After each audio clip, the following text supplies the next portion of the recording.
Hello and welcome to the latest EnvCast episode. EnvCast is a Society for the Environment podcast, bringing you environmental professionals in conversation each month. I am Katie Wilcox, Operations Executive here at the Society for the Environment. Our podcast is designed to provide insight into the lives of registered environmental professionals, featuring experts from across a wide range of sectors and disciplines. We explore what they do, why they do it, how they got to where they are now, and their future ambitions.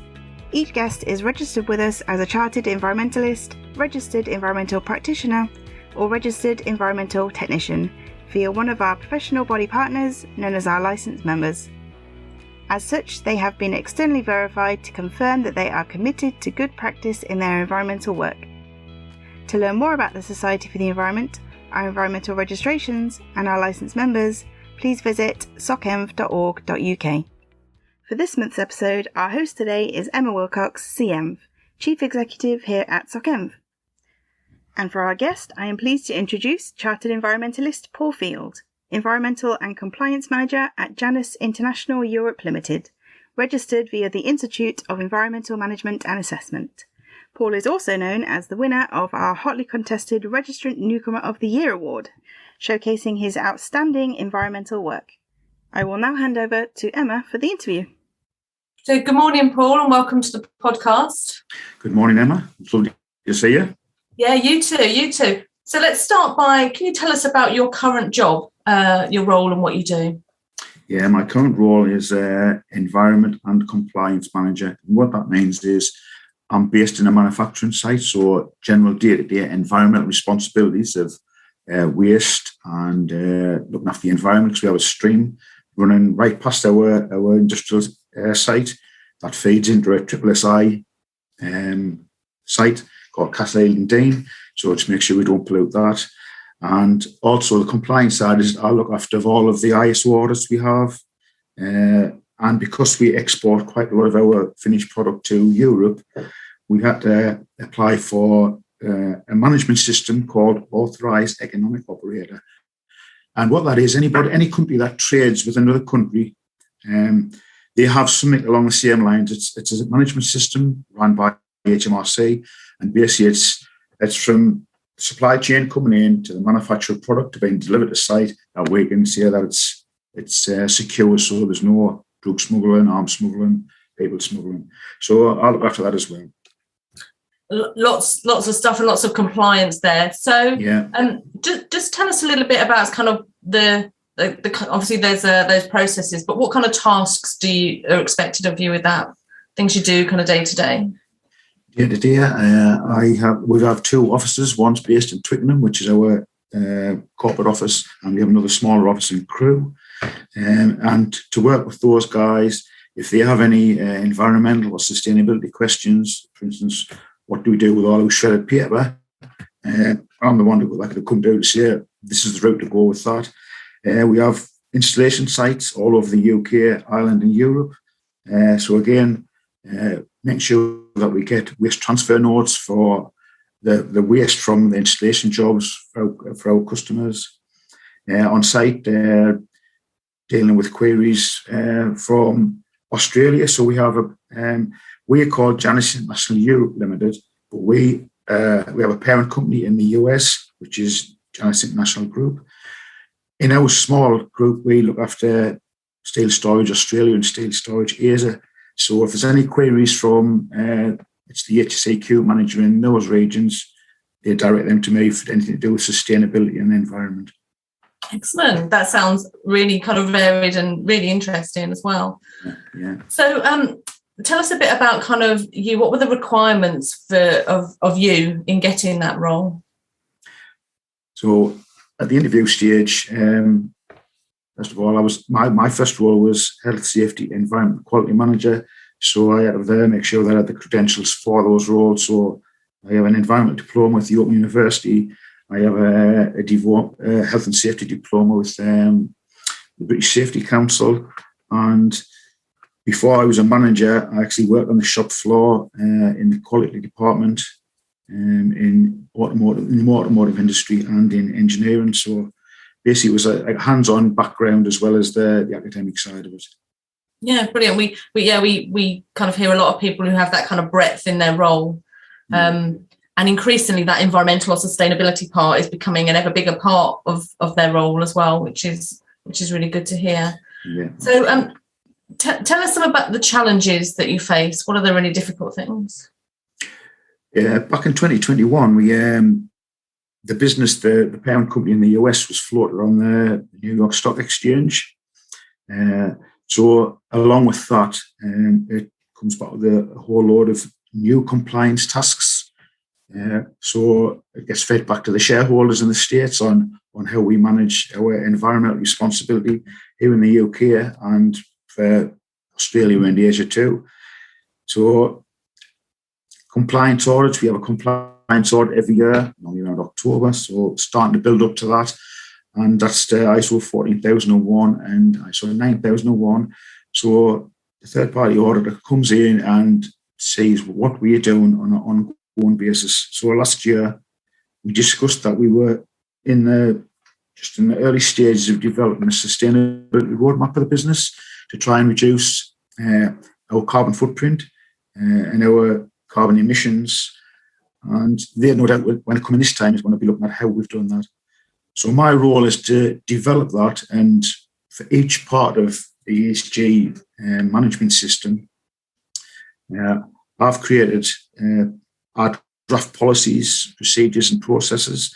So we have one for energy management, so how we manage energy in the manufacturing side, but also in the offices, which can be something as simple as ensure you turn your laptop off every night, and then you get your updates to where do you put the waste, what waste goes in which bin, to the manufacturing site where we have obviously a lot more waste, and we try to repurpose that and recycle it with local charities, craft organisations, and some, for instance, we have punch machines that punch out small circles and oblongs in coloured steel, and we reached out to, if anybody was like in a university course, a design course, this stuff, it's our waste, but for a designer, it's probably great for what they do. So we've had companies take bags and bags of that stuff away for craft design. We also buy raw material in, what has a lot of plastic packaging on, and another local company came in, and you've seen the ridges on the back of like a dinosaur back. The protective plastic that goes around the steel coil that comes in, it's like ridge like that. And they were overjoyed about they took that away to use with children to create their brilliant. I do love some very good resource management. Yeah. Brilliant. That sounds fantastic. So, I mean, there's a whole range of things you've talked about there. I think I know the answer to this already, but do you feel that you make a difference in your role? Yes, I think we do. I have the full support of our leadership team and the management, my colleagues on site here, the management team here. So we sponsor big trade shows for our field of manufacturers as self-storage units. And we take our products to the trade shows where they are put on display, and then by the end of the show, they are usually sold. Any that are not sold, they're brought back to site, and we've been given the opportunity to give those free of charge to not-for-profit organisations. So we have two projects currently we're looking to support. One is a local children's junior school who have loads of toys out in the play yard, nowhere to store them. Bad weather comes, destroys them, they've got to renew them. So we're looking to provide a free storage unit which can be located there. And we also have another one, which is a community garden for people who have mental health problems, just to get them out and work with that. So we have another unit that we propose to give them free of charge as well, just to support them to put the garden tools in so they'll be secure locked away for their project. So the management team and our directors fully support repurposing material returned from trade shows, any timber that we have, we provide free of charge to replace fencing and the like. So we try to support communities as best we can. Brilliant. I love it. So thinking about you've had quite a different route into the environmental sector than some other people we talked to. So just tell us a bit about your background and your previous roles and then how you got to where you are now. Initially, when I first left school, like most people of my generation in the northeast, went to a coal mine. Worked in the coal mines until the demise of the coal industry back in the 90s. Retrained, went to work as a machine operator, etc. in automotive. And I was fortunate enough with that company. It was a large, again, the US company.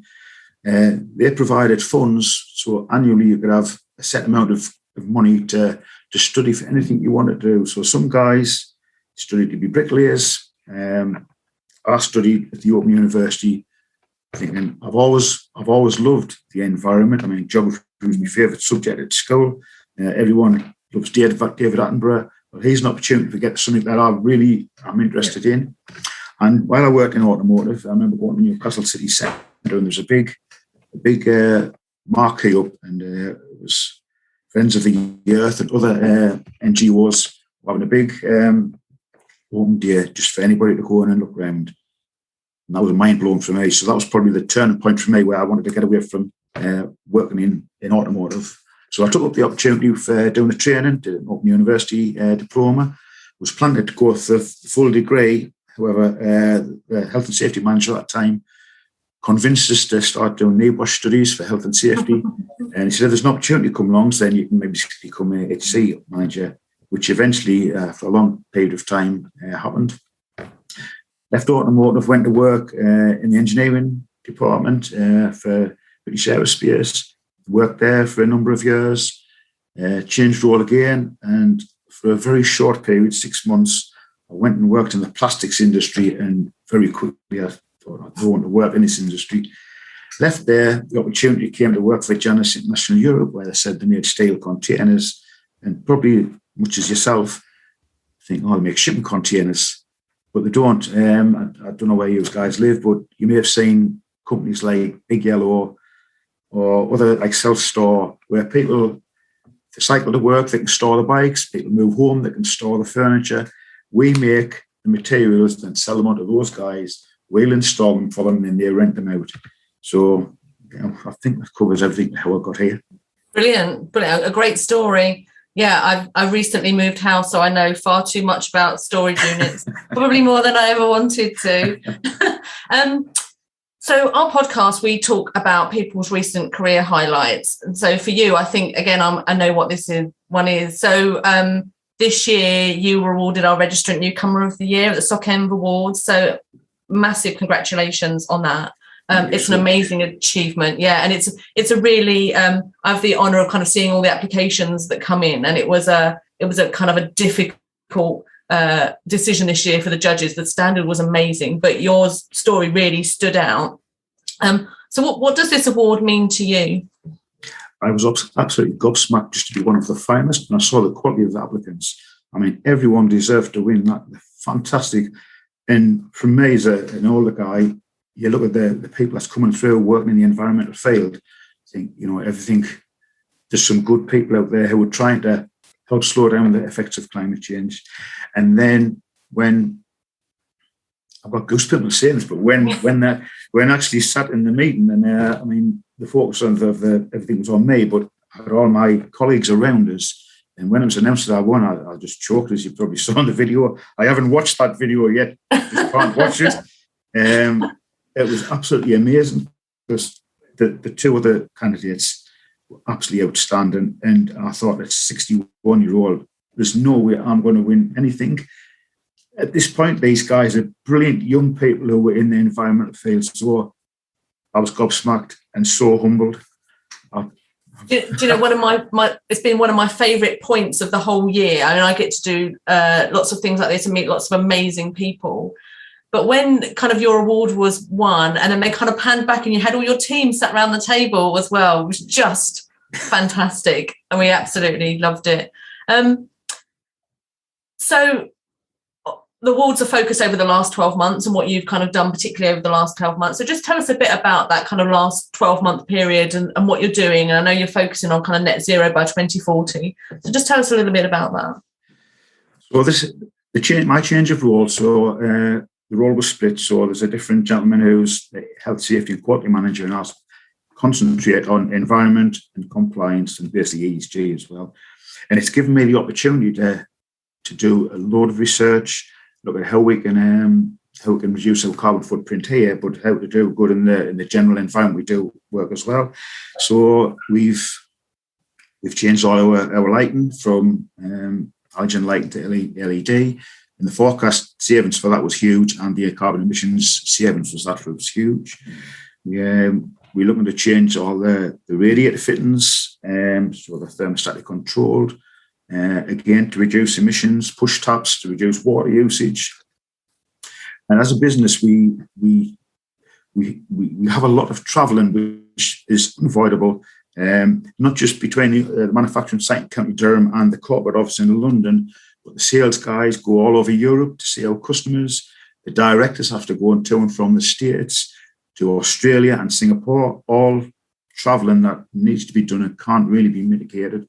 So we're looking at, instead of people flying up and down from Heathrow to Newcastle using the train's much more energy efficient and easy for the individual's carbon footprint.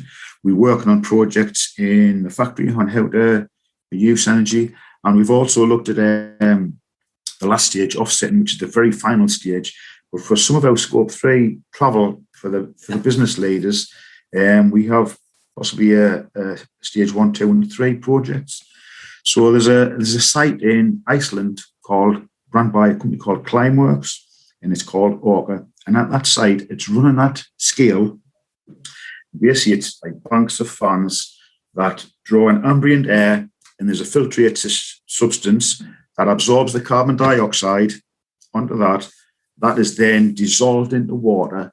It's pumped underground into basalt rock, and it turns to stone. So it's fixed forever. And if you've ever seen a piece of black pudding, the white bits in the black pudding, the core samples from that site actually looks like that. The white bits is the carbon dioxide in stone. So that's a system now where we've looked at the business travel. So we did a carbon footprint using our 2020 data, and I think the carbon emissions from that site, and bearing in mind we were in lockdown as well, so it was really a false reading, but we had 12 tonnes CO2 for the travel that we did do in that period of time. So for a fee of £900 a month, over 12 months, we could eliminate or mitigate the carbon that we'd emitted then. That's currently at scale, but it's never going to, now that we're back up and running, it's never going to be enough. So there's also a site it's called the East Coast Cluster, which is off the Humber and the Tees, and that's a carbon capture scheme where there's quite a bank of stuff there. They're developing hydrogen for hydrogen batteries. They also have wind farms, and they're looking at carbon capture. So they pump it out into the middle of the North Sea and store the carbon in disused oil wells. And we also have a system where, so for every job we complete, we send out a customer satisfaction survey, and for every one that they return, we plant a tree. So we plant a tree, so it's called just one tree, plant a tree. So every reply we get in, we plant a tree. So that's just some of the offsetting things that we do. Yeah, brilliant. And it's really great to show that these solutions and these technologies do exist. Things are available. You can do things. And I'm guessing with the price of energy going up, the fact that you've looked at reducing your energy anyway is it's kind of a win-win, really, isn't it? It just takes some imagination and some drive and some passion, as you say, that kind of leadership support to do these things. Brilliant. Yeah. So you gained your CEnv in 2021 with our friends at IEMA. Just tell us a little bit about what that meant to you. Again, working hard throughout my career in different fields, from being in manufacturing and engineering to where I am now. It's something that I aim for as a young person, and to get it when I'm really at the end of my career. It's fantastic, and hopefully it shows to other people that no matter how old you are, you can continue to develop all the time. Never think that you're a certain age and that's it, you can't do anything else. You can continue to develop all the time. And I say that to people who I work with all the time. Even though we have cleaners on site that clinic can teach you, it can be a school day every day, just because they do a different role. So yeah, one of my favourite expressions is every day is a school day. I completely agree with you. I think you're a great example of that.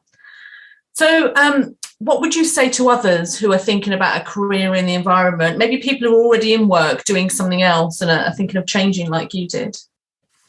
I had a young colleague, she's recently just left the business, but she came in, she actually came from Santander, so she was in the banking industry and she wanted to be a health and safety professional. So she joined as a work colleague with me a couple of years ago, and I encouraged her to do the foundation course with IEMA, and she had a taste for that. And then I said, I want you to contact local charities for all the donations we did for the craft fairs and stuff. So trying to empower her that she could just go ahead and do that. And now I think she'll be a great environment as her career develops. She's moved into a larger company to get more skills and knowledge. But I think as her career develops, she has no reason why she can't be a new chartered environmentalist in the future, which is great. That's what we like to hear. Passing it on to the younger people who can learn from older people like yourself. Yeah, and I think, as you've talked about a few times, that you can, if you are working and doing something else, you can go and get qualifications, whether at Open University or the IEMA programs, which are fantastic, and others as well, and make that change even when you've got kind of a job and a mortgage and responsibilities and all those things. And I always find there's always people willing to help. People are really generous with their time. So if you are interested in this kind of field, kind of reaching out, and people will help you, which is really great. Yeah, I'm in the project looking at so there's this thing called a climate ambassador with mental blank with the University of Reading, STEM.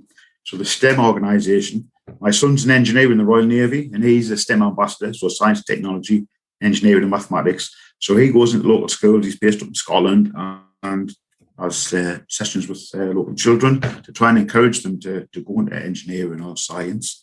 And through the STEM project, there's a climate ambassador, and I'm in the process of there's modules to go through, so I can go into local schools and at their level try and talk about what the environment is. When you look out in the gardens or the fields, you see like bees and butterflies, and what pollination does and how they feed into the food chain, which feeds into all of society itself. And I would love to do that. So I actually have a great granddaughter who's 3, and in 20 years' time I'll be an old man. And if I can look at my granddaughter who'd be in her 20s then and think, yeah, I can still see stuff that's working what I did when I was still working, that would be fantastic. Yeah, I think hallelujah to all of that.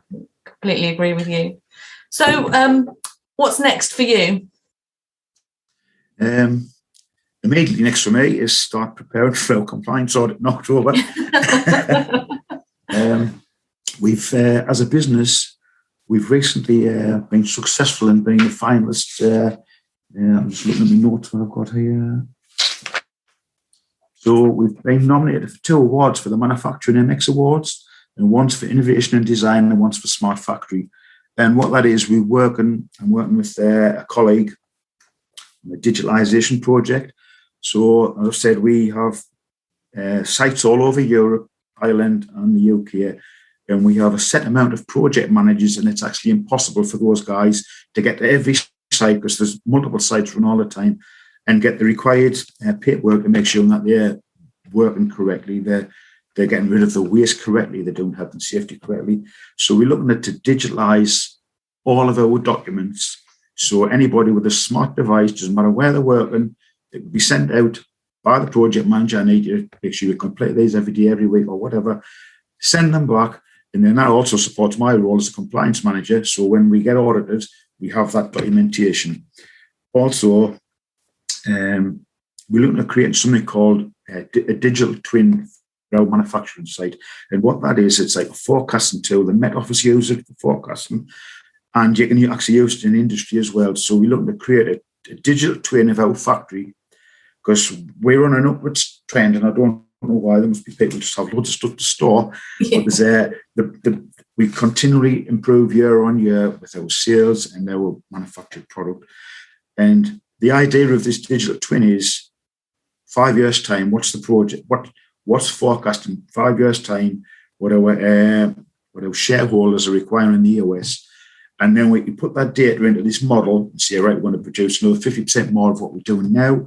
How much energy would that use? What would the carbon emissions be? And then we can look at how can we mitigate that, still get the product out, but use less energy, produce less waste and carbon.